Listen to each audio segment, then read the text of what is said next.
आप सभी को जय मसीह की हिंदी बाइबल स्टडी इस चैनल में आपका स्वागत है। आइए मिलकर एक नया विषय को आज हम सीखेंगे और आज हमारा विषय यह है कि हम प्रभु में कैसे बढ़ोतरी कर सकते हैं। How to grow in the lord. प्रभु में कैसे हमारा बढ़ोतरी हो पाएगा। आज परमेश्वर के वचन के आधार पर मैं 3 शब्दों को आपके सामने रखना चाहती हूँ और इन शब्दों के द्वारा हम सीखने जा रहे हैं कि कैसे हम प्रभु में बढ़ पाएंगे। जो 3 शब्द मैं आपके सामने रख रही हूं कि कैसे हम प्रभु में बढ़ पाएंगे वो ये है। सबसे पहले मोल लेने से या फिर खरीदने से, कीमत चुकाने से। दूसरा शब्द है लेन देन करने से और तीसरा शब्द है जबरदस्ती लेने से। ये शब्द सुनकर हमें लगेगा कि ये शब्द का क्या मतलब है या किस प्रकार हम लोग वचन के साथ कनेक्ट करेंगे, लेकिन मैं एक और बार रिपीट कर फिर हम लोग वचन में जाएंगे। सबसे पहला, कैसे हम प्रभु में बढ़ेंगे? हम लोग खरीदने से, टू बाय। सेकेंड, हम कैसे प्रभु में बढ़ सकते हैं? लेन देन करने से, बाय ट्रेडिंग। और तीसरी बात, कैसे हम प्रभु में बढ़ सकते हैं? छीनने से, बाय यूजिंग फोर्स। अब हम लोग परमेश्वर के वचन के आधार पर इन तीनों शब्दों को सीखने जा रहे हैं। सबसे पहला, मैं मत्ती का सुसमाचार अध्याय 25 आयत 9 को आपके सामने पढ़ना चाहती हूँ। मैथ्यू चैप्टर 25 वर्स 9 आपके लिए पढ़ रही हूँ। परंतु समझदारों ने उत्तर दिया, कदाचित ये हमारे और तुम्हारे लिए पूरा ना हो। भला तो यह है कि तुम बेचने वालों के पास जाकर अपने लिए मोल ले लो। तुम बेचने वालों के पास जाकर अपने लिए खरीद लो। इस घटना को मैं आपके सामने रखना चाहती हूं। यीशु मसीह 10 कुंवारियों का दृष्टांत हमें बताता है। 5 बुद्धिमान कुंवारी और 5 मूर्ख कुंवारी। ये 10 के 10 कुंवारी अपने दुल्हे के इंतजार में वो लोग बैठे हैं। वो लोग अपने जीवन में, उनको लगता है कि हम तैयार हैं। 10 के 10 कुंवारियों के पास मशाले हैं।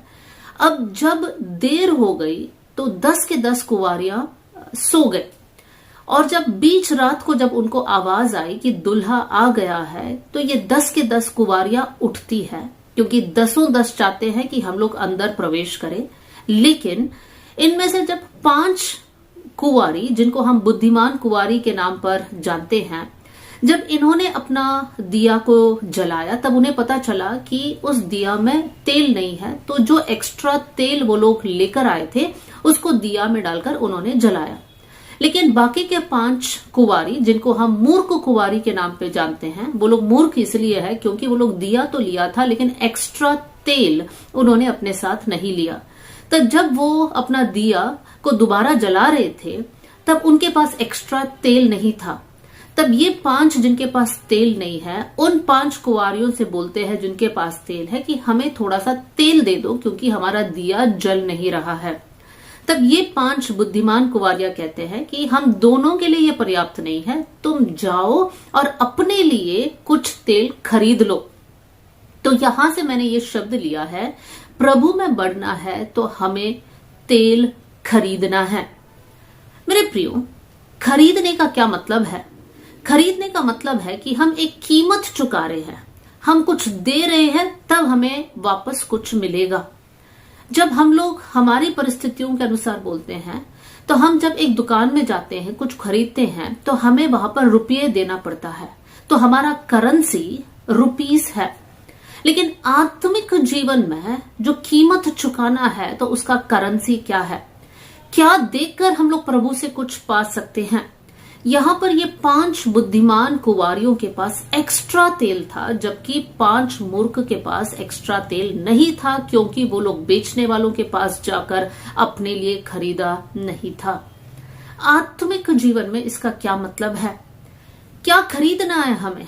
क्या हमें उद्धार खरीदना है? नहीं मेरे प्रियो, यीशु मसीह ने सलीब पर अपना जान हमारे लिए कुर्बान किया और वो फ्री में दिया है।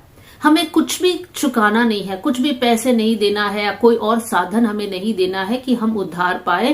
प्रभु यीशु मसीह ने सेंट में फ्री में उद्धार का उस गिफ्ट को हम सबको दिया है। बस हमें विश्वास करना है। तो विश्वास करने वाले लोग प्रभु यीशु मसीह पर विश्वास करने से वो लोग उद्धार को पाएंगे।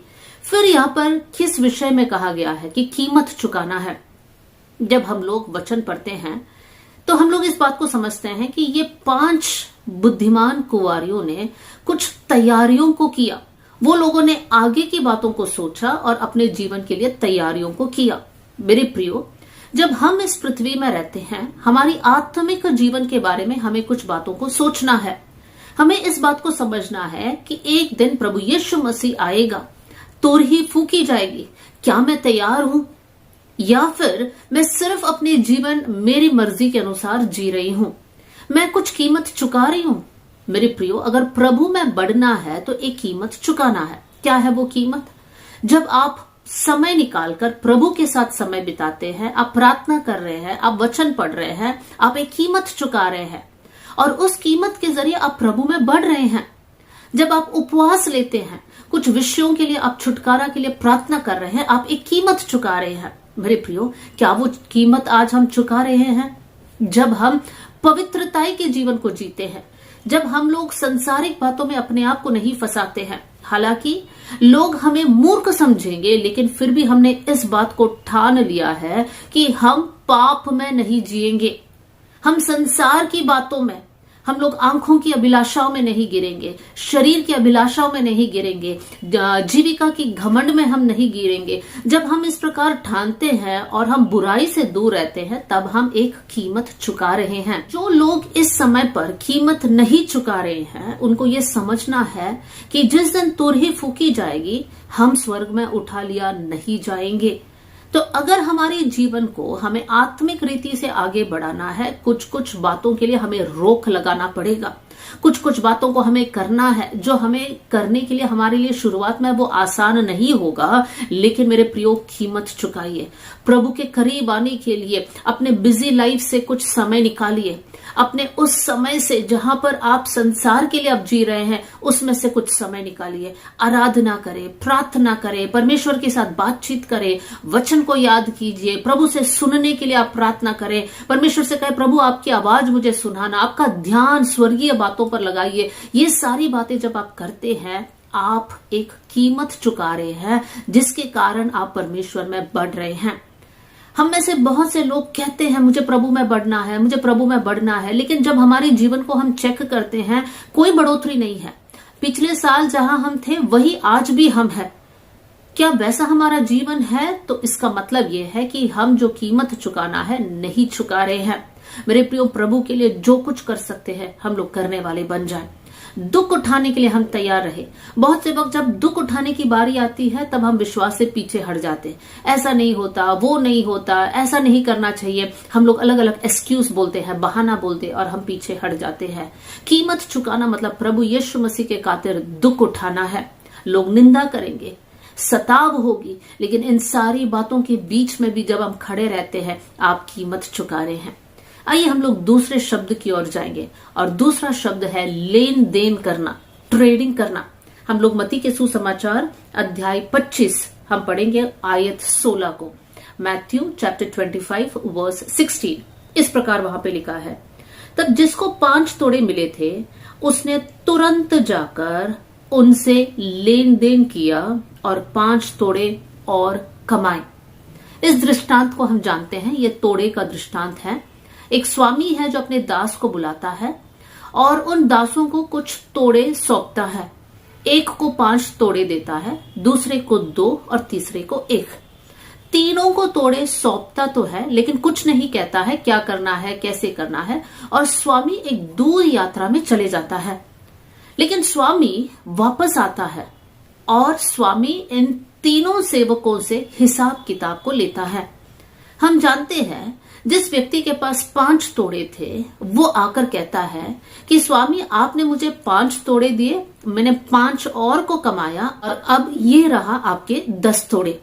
अब जिसके पास 2 तोड़े था, उसने क्या किया? उसने कहा कि स्वामी, आपने मुझे 2 दिया था, मैंने लेन देन किया, 2 और कमाया, ये रहा आपके 4 तोड़े।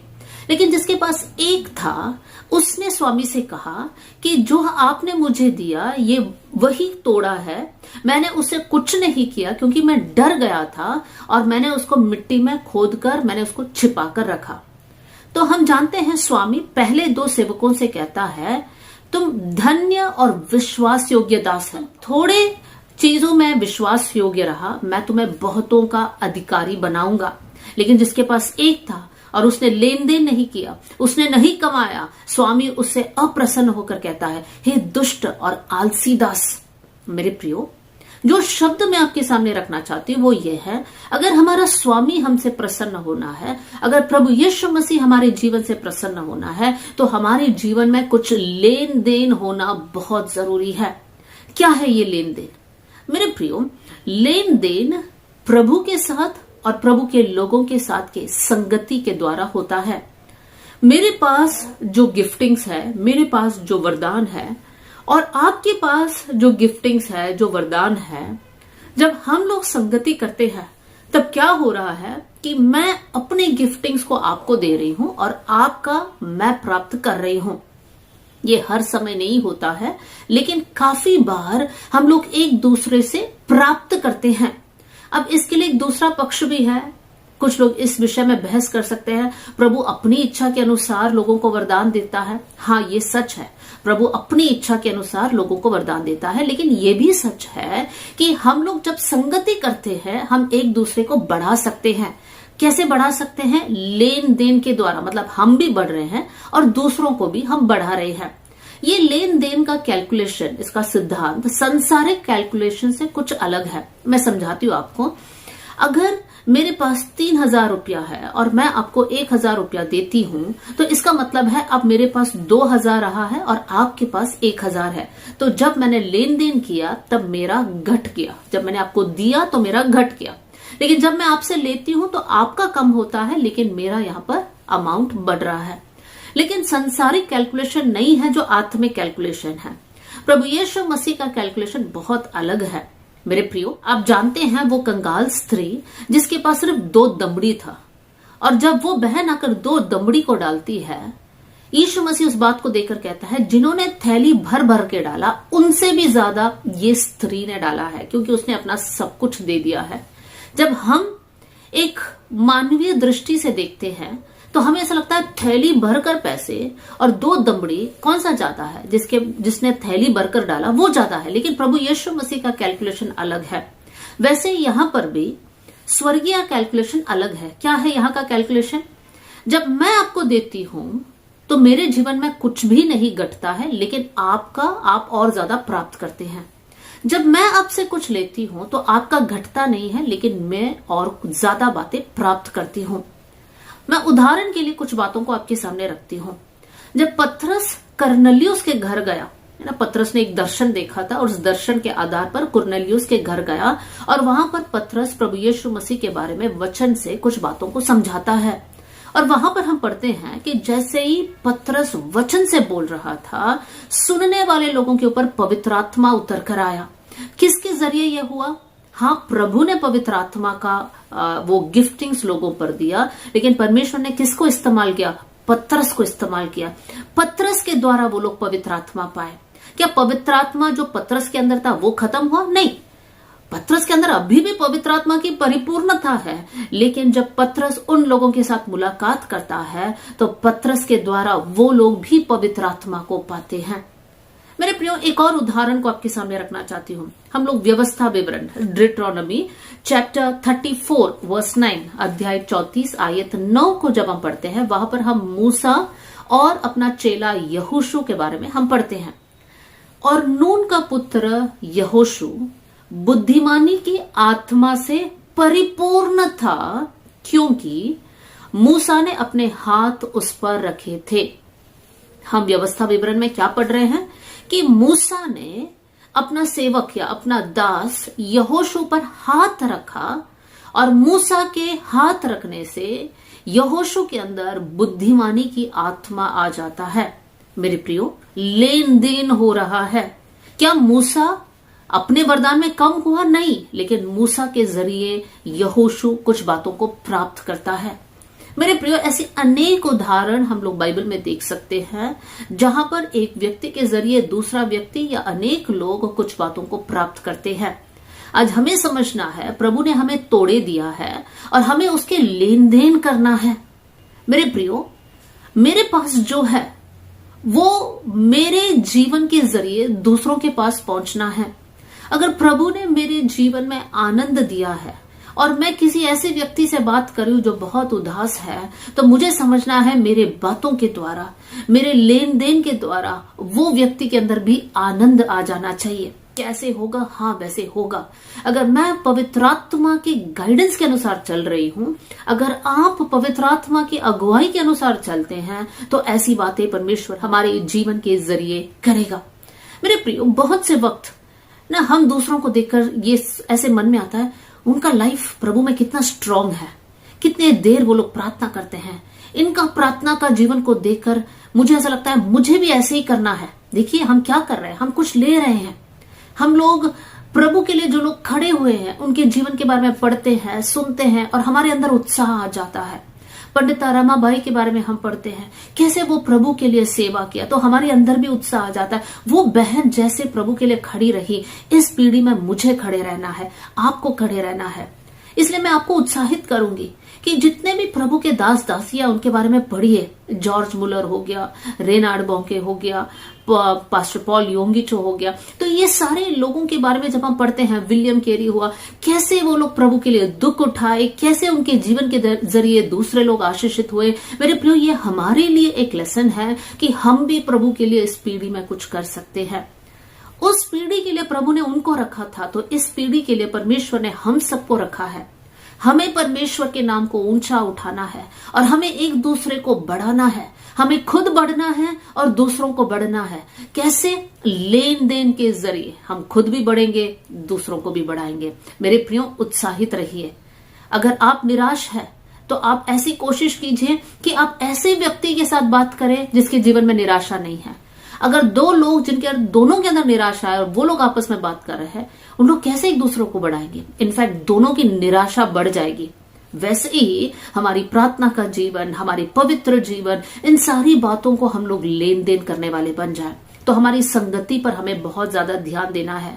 हम गलत संगति में बैठेंगे, गलत संगति में हम लोग समय बिताएंगे तो हमारी आत्मिक जीवन नीचे गिरता जाएगा। लेकिन अगर हमारा संगति सही है तो हम प्रभु में बढ़ते जाएंगे। अब हम आएंगे तीसरे शब्द की ओर, और तीसरा शब्द है छीन कर लेना है। यूज इट या टेक इट बाय फोर्स। कैसे हम लोग करेंगे? एक आयत को आपके सामने पढ़ना चाहती हूँ। मरकुस का सुसमाचार अध्याय 3 आयत 27। मार्क चैप्टर 3 वर्स 27 आपके लिए पढ़ना चाहती हूँ। परंतु कोई मनुष्य किसी बलवंत के घर में घुसकर उसका माल नहीं लूट सकता जब तक कि वो पहले उस बलवंत को बांध ना ले और तब उसके घर को लूट लेगा। हम क्या पढ़ रहे हैं? हम किसी बलवंत के घर में जाकर वहां से हम लोग कुछ भी ले नहीं सकते हैं। हम तब ले सकते हैं जब उस बलवंत को हम बांधते हैं, तब हम वहां से हमारे लूट को ले सकते हैं। इस आयत को जब हम पढ़ते हैं, कौन है यहाँ पर बलवंत? उसके आगे की आयतों को जब हम पढ़ते हैं, जो यीशु मसीह यहाँ पर बात करता है वो शैतान के बारे में, दुष्ट शक्तियों के बारे में यहाँ पर बात करता है।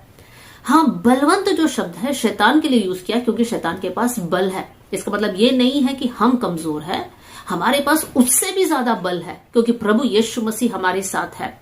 तो हमारे पास जो इतना ज्यादा बल है, हम क्या करें? हम बलवंत के पास जाए या बलवंत के घर जाकर उसको बांध दे और फिर उसके हाथ से सारी बातों को छीन कर लेना है। मैं इस बात को और अच्छे से समझाना चाहती हूँ। यूहन्ना के सुसमाचार अध्याय 10 आयत 10 में हम पढ़ते हैं, चोर किसी और काम के लिए नहीं आता है सिवाय चोरी करने, घात करने और नष्ट करने। तो चोर कौन है? शैतान। तो शैतान हमारे जीवन में आकर कुछ बातों को चुराता है, हमको घात कराता, हमारे जीवन को नष्ट कर देता है। तो हमें क्या समझना है? हमें सबसे पहले रियलिटी में आना है। मेरे जीवन से, मेरे परिवार से, मेरे समाज से शैतान ने क्या चुराया है? जब इस बात को आप सोचोगे और समझेंगे कि हाँ, शैतान ने मेरे परिवार से इस बात को चुराया है, तब आपको शैतानी शक्तियों को बांधना है। कैसे बांधोगे? वचन में लिखा है, यीशु मसीह कहता है, जो कुछ तुम इस पृथ्वी पर बांधोगे वो स्वर्ग में बंधा जाएगा, जो कुछ तुम पृथ्वी में खोलोगे वो स्वर्ग में खुला जाएगा। तो मैं अपने शब्दों के जरिए शैतान को बांध सकती हूँ। क्यों? क्योंकि प्रभु ने हमें सामर्थ और अधिकार दिया है। इसी सामर्थ और अधिकार को इस्तेमाल करते हुए हमें शैतान को बांधना है। मैं एक एग्जाम्पल को आपके सामने रखना चाहती हूँ। अगर आपके परिवार में बार बार लड़ाई और झगड़ा है ना, बार बार ऐसी लड़ाई ऐसी झगड़ा की डिवोर्स की बातें डिस्कस हो रही है, घर के अंदर शांति नहीं है, सही से खाना नहीं बन रहा है, सब लोग साथ बैठकर खाना नहीं खा रहे हैं, तो आपको समझना है कि मेरे हस्बैंड, मेरे वाइफ या मेरे बच्चे या जिनसे भी मेरी लड़ाई हो रही है, मेरी इन लॉज, वो मेरे दुश्मन नहीं है। कौन है मेरा दुश्मन? मेरा दुश्मन वो दुष्ट शक्ति है, वो दुष्ट शैतान है जो मेरे परिवार के अंदर मिसअंडरस्टैंडिंग्स को लेकर आकर, लड़ाइयों को लेकर आकर मेरे घर की शांति को चुरा कर लेकर गया है, मेरे आत्मिक जीवन की उन्नति को चुराया है। क्योंकि जहां पर लड़ाई है, वहां जहां पर झगड़ा है, कैसे प्रार्थना होगी, कैसे संगति होगा, कैसे वो लोग प्रभु में आगे बढ़ेंगे? नहीं होगा। तो हमें समझना है हमारी आत्मिक जीवन की बढ़ोतरी को शैतान ने चुराया है। जिस समय हम इस बात को परखेंगे उसी समय हम लोग प्रार्थना करने पाए। कैसे हम लोग प्रार्थना करें? मैंने अभी जान लिया कि शैतान मेरे घर की शांति को चुराया है, अब वो शैतान के पास है, मुझे शैतान से वापस लेना है। तो प्रभु ने दिया हुआ उस सामर्थ्य और अधिकार से मैं कहूंगी, प्रभु यीशु मसीह के नाम से शैतान ने जो कुछ मेरे परिवार से चुराया है, इस परिवार की शांति, इस परिवार की खुशी, इस परिवार की प्रार्थना का जीवन, वो सब मैं प्रभु यीशु मसीह के नाम से वापस लेती हूँ। शैतान, मैं तुझे यीशु के नाम से बांध देती हूँ। जब मैं ऐसे बोलती हूं कि मैं प्रभु यीशु मसीह के नाम से शैतान को बांधती हूं, वचन के आधार पर जो मैंने पृथ्वी पर बांधा वो स्वर्ग में भी बांधा जाएगा। तो इस आकाश मंडल में जितने भी दुष्ट की शक्ति है, जिसने मेरे घर में प्रॉब्लम्स लेकर आया, मैंने उसको बांधा है। और जैसे ही मैंने बांधा है, उसके पास से मेरे सारे लूट के माल को मैं वापस छीन कर ले रही हूं। मेरे प्रिय, शैतान ने आपके परिवार से बहुत कुछ चुराया है। हो सकता है आपका हेल्थ चुराया है। आप प्रार्थना करें, शैतान को बांध कर प्रार्थना करें, छीन कर ले ले। हो सकता है शैतान ने आपकी नौकरी को चुराया है। आज फाइनेंस का बहुत बड़ा समस्या आपके परिवार में है। क्या करोगे? शैतानी शक्तियों को बांध लीजिए और उसके बाद शैतान के हाथ से प्रभु यीशु मसीह का नाम का अधिकार और सामर्थ को इस्तेमाल करते हुए उन सारी बातों को आप छीन लीजिए। आपके बच्चे बिगड़ रहे होंगे, आपके बच्चों की पढ़ाई पर असर हो रहा होगा, आपके बच्चे गलत मार्ग में जा रहे होंगे, गलत रिलेशनशिप में होंगे, व्यभिचार में होंगे, ड्रग्स में होंगे। मेरे प्रियो, बच्चे आपके दुश्मन नहीं है। बहुत से वक्त हम लोग आपसी लड़ाई करते रहते हैं, और जितना ज्यादा हम आपसी लड़ाई करते हैं, शैतान उतना ही ज्यादा खुश है, क्योंकि शैतान बोलता है तुम लड़ते रहो। लेकिन मेरे प्रियो, हमारी लड़ाई मांस और लहू से नहीं है, मतलब हमारी लड़ाई इंसान से नहीं है, हमारी लड़ाई वो दुष्ट शक्ति से है। तो पहचानिए, कुछ भी प्रॉब्लम हो, हम आपस में क्यों लड़े? जिसने वो प्रॉब्लम किया है, वो दुष्ट शक्ति से हमें लड़ना है और हमारी आशीषों को हमें छीन कर वापस लेकर आना है। मेरे प्रियो, प्रभु यीशु मसीह ने हमें जीवन दिया, सिर्फ जीवन नहीं, बहुतायत का जीवन दिया। प्रभु यीशु मसीह ने अपना जान हमारे लिए कुर्बान किया, ताकि हम हर प्रकार के श्राप और हर प्रकार के दंड से और हर प्रकार के पीढ़ी दर पीढ़ी चलने वाली शक्तियों से हम बच कर रहे। प्रभु यीशु मसीह ने दे दिया, लेकिन शैतान ने दोबारा उसको चुराया। अब आप क्या करोगे? आप लड़कर वापस लोगे। मेरे प्रियो, मैं आज आपको एनकरेज करना चाहती हूँ, अपने परिवार पर ध्यान दीजिए, अपने व्यक्तिगत जीवन पर ध्यान दीजिए। शैतान ने बहुत कुछ चुराया है, लेकिन शैतान इतना चालाक है कि हमारे माइंड से वो सारी बातों को हटा देता है, और आज हमें समझ भी नहीं आ रहा है कि शैतान ने क्या लिया है। तो आज आत्मिक रीति से हम जाग जाएं, प्रार्थना करें और उन सारी बातों को हम लोग वापस शैतान के हाथ से लेने वाले बन जाएं। तो मेरे प्रियो, मैंने 3 शब्दों को आपके सामने कहा। इन तीनों शब्दों को हम लोग समझकर हमारे जीवन में अगर हम अपनाएंगे तो हम प्रभु में बहुत आगे बढ़ सकते हैं। मैं एक और बार उन तीनों शब्दों को रिपीट करना चाहती हूँ। सबसे पहले खरीदना है, मतलब कीमत चुकाना है, टू बाय। सेकंड है लेन देन करना है, ट्रेडिंग करना है। और तीसरा है छीन कर लेना है, टेक इट बाय फोर्स। और जब इन तीनों बातों पर हम लोग ध्यान देंगे, हम प्रभु में बहुत आगे बढ़ सकते हैं और परमेश्वर के राज्य के लिए हम उपयोगी बन सकते हैं। आइए हम लोग प्रार्थना करें। स्वर्गीय पिता, आज का वचन के लिए मैं धन्यवाद देती हूँ, आपके सामर्थ्य वचन के लिए धन्यवाद, सुनने वाले भाई बहनों के लिए धन्यवाद। प्रभु, उनके जीवन में एक अद्भुत कार्य आप करना परमेश्वर पिता। बहुत सारे लोग हैं प्रभु, जिस प्रकार आपके लिए कीमत चुकाना है, जिस प्रकार आपके साथ समय बिताना है, जिस प्रकार पवित्र जीवन जीना है, वो लोग नहीं कर पा रहे। प्रभु, आज इस वचन के जरिए उनके जीवन को बदल दीजिए, उनके हृदय को बदल दीजिए, ताकि वो दानियल के समान ठानने वाले बन जाए कि हम अपने आप को अपवित्र ना करें। प्रभु जी, इस समय हम लोग प्रार्थना करते हैं प्रभु, हम लोग लेन देन करने वाले लोग बन जाए। प्रभु जी ऐसी बुद्धि देना, ऐसा अनुग्रह करना कि हम अच्छे संगति को रख पाए और हम दूसरों को बढ़ाने वाले बन जाए, साथ में हम बढ़ने वाले बन जाए। प्रभु जी साथ में शैतान ने जो कुछ हमारे परिवार से छीन कर लिया है, चुरा कर लिया है, वो सारी बातों को प्रभु यीशु मसीह के नाम से शैतान को बांध कर वापस लेने का एक अनुग्रह हमको देना, शक्ति देना, बल देना परमेश्वर पिता। प्रभु लोग समझे कि उनके जीवन से, उनके परिवार से शैतान ने क्या चुराया है और वो सारी बातों को शैतान से वो लोग वापस लेने पाए कर मैं प्रार्थना करती हूँ। थैंक यू प्रभु, आपने हमारी प्रार्थना सुन लिया। सारा आदर, सारी महिमा आपको देते हुए प्रभु यीशु मसीह के नाम से हम मांगते हैं, आमेन। जय मसीह की। God bless you.